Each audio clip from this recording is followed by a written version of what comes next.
오늘도 하나님께 예배를 드리며 또한 주님의 말씀이 내 발의 등이요 내 길의 빛이 되기 위해 주의 말씀을 듣기 위해 자리에 나온 우리들에게 복을 허락하여 주셔서 항상 늘 주님의 인도하심에 거할 수 있는 저희들이 되게 하여 주시고 또 우리의 갈 길을 인도하여 주셔서 하나님께서 원하시고 우리 주님께서 인정하시는 그 길로 나아갈 수 있도록 은혜를 더하여 주시옵소서. 오늘 말씀을 들을 때 또한 기도할 때 하늘 만남에 교제할 때 하늘을 열어주시고 저 주님께서 베풀어 주시는 그 한량없는 그 은혜를 풍성히 누리고 돌아갈 수 있는 발걸음이 되기를 원하오며 이 모든 말씀 예수님의 이름으로 감사드리며 기도드립니다. 아멘. 오늘 말씀은 역대상 14장입니다.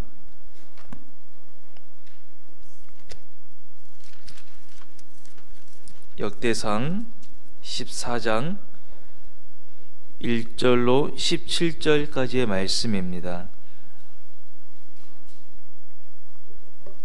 우리 함께 읽겠습니다. 두로왕 히람이 다윗에게 사신들과 백향목과 석소와 목소를 보내 그의 궁전을 건축하게 하였더라.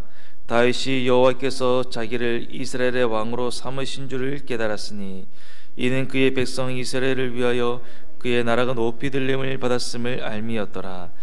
다윗이 예루살렘에서 또 아내들을 맞아 다윗이 다시 아들들과 딸들을 낳았으니 예루살렘에서 낳은 아들들의 이름은 삼모아와 소박과 나단과 솔로몬과 이팔과 엘리수아와 엘벨렉과 노가와 네벡과 야비아와 엘리사마와 부엘라다와 엘리벨렛이었더라. 다윗이 기름 부음을 받아 온 이스라엘의 왕이 되었다 함을 블레셋 사람들이 듣고 모든 블레셋 사람들이 다윗을 찾으러 올라오매 다윗이 듣고 대항하러 나갔으나 블레셋 사람들이 이미 이르러 르바임 골짜기로 쳐들어온지라.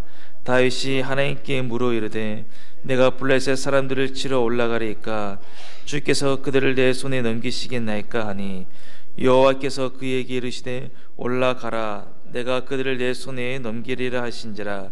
이에 무리가 바알브라심으로 올라갔더니 다윗이 거기서 그들을 치고 다윗이 이르되 하나님이 물을 쪼긴같이 내 손으로 내 대적을 흩으셨다 하므로 그곳 이름을 바알브라심이라 부르니라. 블레셋 사람이 그들의 우상을 그곳에 버렸으므로 다윗이 명령하여 불에 사르니라. 블레셋 사람들이 다시 골짜기를 침범한지라. 다윗이 또 하나님께 묻자온대 하나님이 이르시되 마저 올라가지 말고 그들 뒤로 돌아 뽕나무 숲을 맞은편에서 그들을 기습하되 뽕나무 꼭대기에서 걸음 걷는 소리가 들리거든 곧 나가서 싸우라. 너보다 하나님이 앞서 나아가서 블레셋 사람들의 군대를 치르라 하신지라. 이에 다윗이 하나님의 명령대로 블레셋 사람들의 군대를 쳐서 기본에서부터 게셀까지 이르렀더니 다윗의 명성이 온 세상에 퍼졌고 여호와께서 모든 이방 민족으로 그를 두려워하게 하셨더라. 아멘. 14장은 세 부분으로 구성되어 있습니다. 첫째는 1절부터 7절까지로 예루살렘에서 크게 흥황하는 다윗의 모습을 언급하고 있습니다. 둘째는 8절로 12절까지인데 즉위 직후 하나님의 인도하에 블레셋 군대를 물리치는 장면을 기술하고 있습니다. 셋째는 13절로 17절까지로 다시 쳐들어온 블레셋 군대를 기습 공격으로 이기는 모습을 기록하고 있습니다. 14장의 위치가 좀 독특합니다.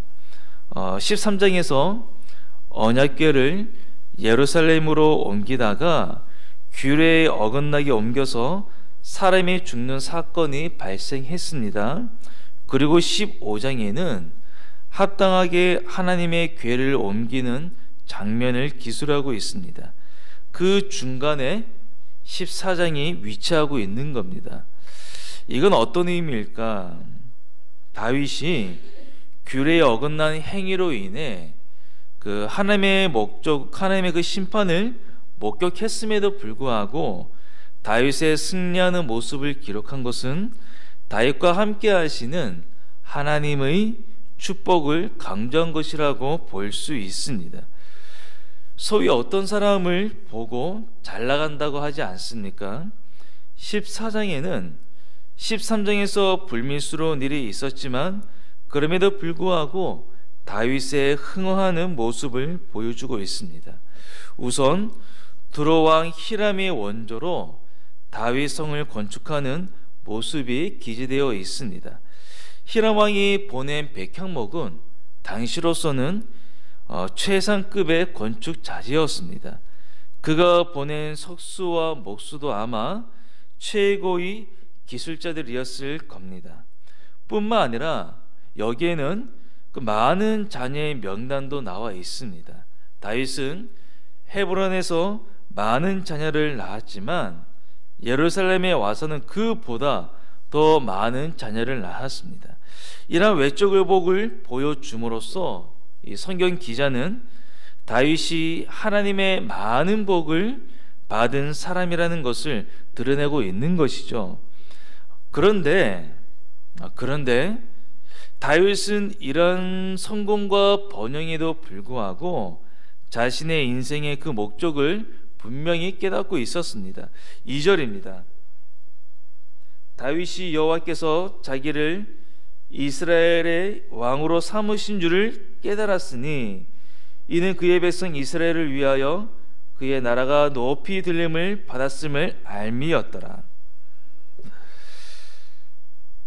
다윗은 그 여호와께서 자기를 왕으로 높이시고 그의 나라를 크게 부흥시켜 주셨을 때 그 모든 것을 자기 중심적으로 생각하지 않았습니다.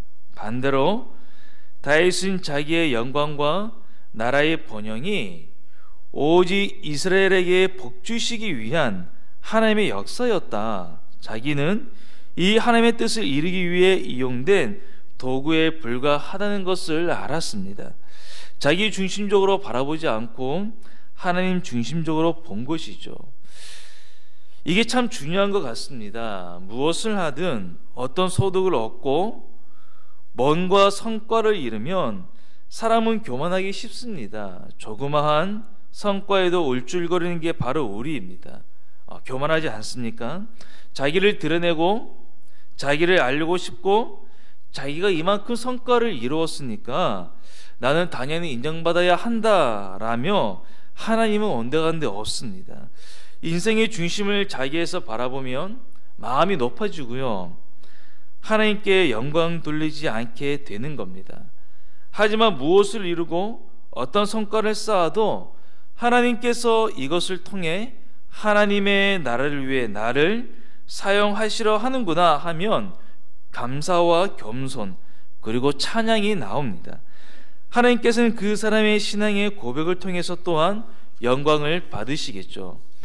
다윗의 이러한 모습은 사울 왕과는 참 다른 것 같습니다. 우리 사울 왕과 한번 비교를 해보시죠. 사울은 나라가 어느 정도 안정이 되자 하나님께서 자신을 왕으로 세우신 목적을 잊기 시작했습니다. 처음에는 그렇게 수줍어했는데 겸손했던 왕이었는데 나중에는 무엇을 하든지 자신의 입장에서 보고 자신에게 유리한 쪽으로 일을 하려고 했습니다.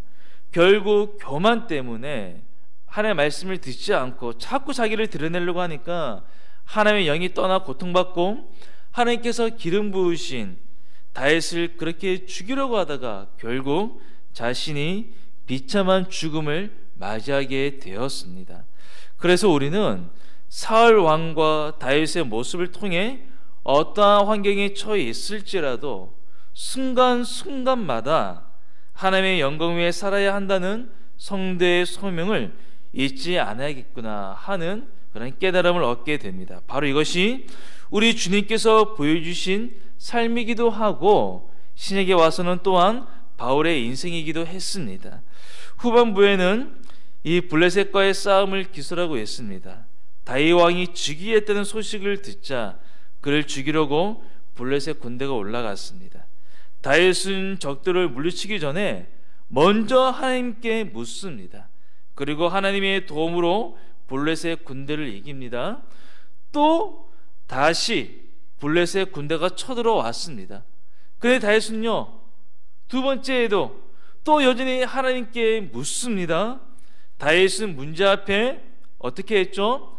자신의 지혜와 어떤 경험들, 옆에 있는 사람들의 그 도움을 의지하지 않았습니다. 하나님께 물었습니다. 성도 여러분, 신앙은 평생 하나님께 묻는 것 같습니다. 이런 일이 있을 때, 저런 일이 있을 때 묻고 하나님의 말씀이 뭐라고 말하는지 분별하는 것이야말로 신앙의 여정인 것 같습니다. 물을 때 하나님이 응답해 주셨습니다. 다윗에게 응답하신 하나님께서 오늘날 우리들에게도 응답하시고 도움을 주실 줄 믿습니다. 제가 참 좋아하는 마틴 로이드 존스 목사님이 일화 하나를 말씀드리고 말씀을 마치겠습니다. 어느 날 딸이 이 목사님을 찾아와서 물었습니다. 아버지, 제가 선교사로 나가려고 하는데 어떻게 하면 좋을까요? 제가 정확히 그분의 말을 그대로 옮겨 전할 수는 없지만 제 기억이 맞다면 대략 이렇게 말씀하셨습니다.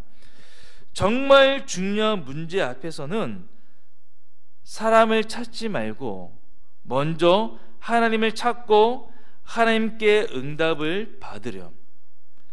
딸의 중요한 결정에 아버지는 적극적인 조언을 해주지 않았습니다. 왜냐하면 사람의 조언이 자칫 하나님의 뜻을 분별하는데 더 어려움을 줄 수 있기 때문입니다.